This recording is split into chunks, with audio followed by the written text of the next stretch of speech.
Hello world, it's Austin. Let's talk about being transgender and Christian. This week's video is a bit of an introduction of things to come. In the next couple of weeks, I'm going to be doing some videos focusing on the question, are the gender roles we find in the Bible still binding on us today?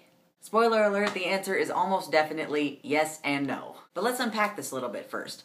When we talk about gender roles, what do we mean? Gender roles can be really quickly defined as the roles or parts we play in society that help designate us as male or female. I know that definition leaves out non-binary people, but that's kind of what gender roles do.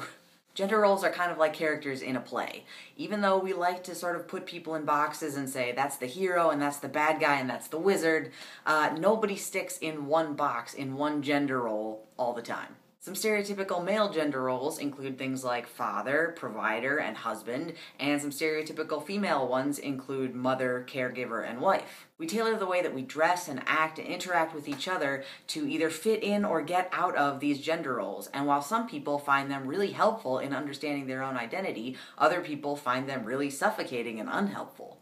So, what kind of gender roles do we find in the Bible? Well, generally what we find is that then, as now, gender roles had a lot to do with power.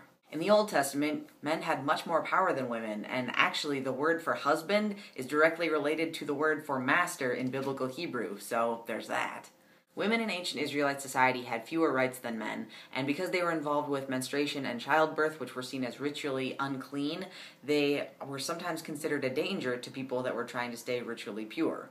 On the other hand, we find some women in the Old Testament who did have a lot of power, like Moses' sister Miriam and Deborah, who was a judge and leader of Israel. We see a lot about gender roles in the Old Testament and who's supposed to be doing what, but the main way that people were identified was by their familial role, whether they were a father, a mother, a son, or a daughter. In the New Testament, we get all kinds of mixed messages about gender roles. The letters of Paul say several negative things about women, including saying that women shouldn't teach or speak in church and should always accept their husband's authority over them. On the other hand, there are women in the New Testament who do teach and speak, like Euodia and Syntyche in the letter to the Philippians, and like Lydia in Acts, who basically sustains the whole of the early church. We also have to look closely at the way Jesus treats men and women and how Jesus works within and outside of the gender binary. Now, to get to the heart of the question about whether these biblical gender roles still matter for us today, we have to take a page out of anthropology and sociology's handbook and make a distinction between what is normal and what is normative.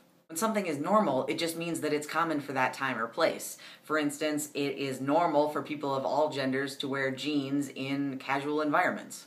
If something is normative, however, that means that it is the rule by which everything else has to be measured. We might say today that it's normative to say thank you when somebody gives you something.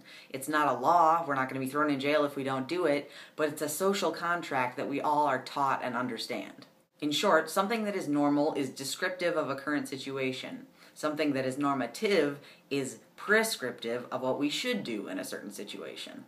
So when we're looking at biblical gender roles, we have to ask the question, is this behavior or action normal or normative? Is it a description of how things were once, or is it telling us how things should always be? And if we do find that some biblical gender roles are normative, then how do we, as transgender and gender nonconforming people, deal with that? In previous weeks, when we've looked at eunuchs, we've looked at people outside the gender binary, but what does the Bible tell us about what it means to be a man or what it means to be a woman? When can these gender roles be helpful and life-giving things, and when are we called to break out of them in favor of greater unity? So subscribe and keep tuned in, because I hope we find about a dozen answers for each one of these questions.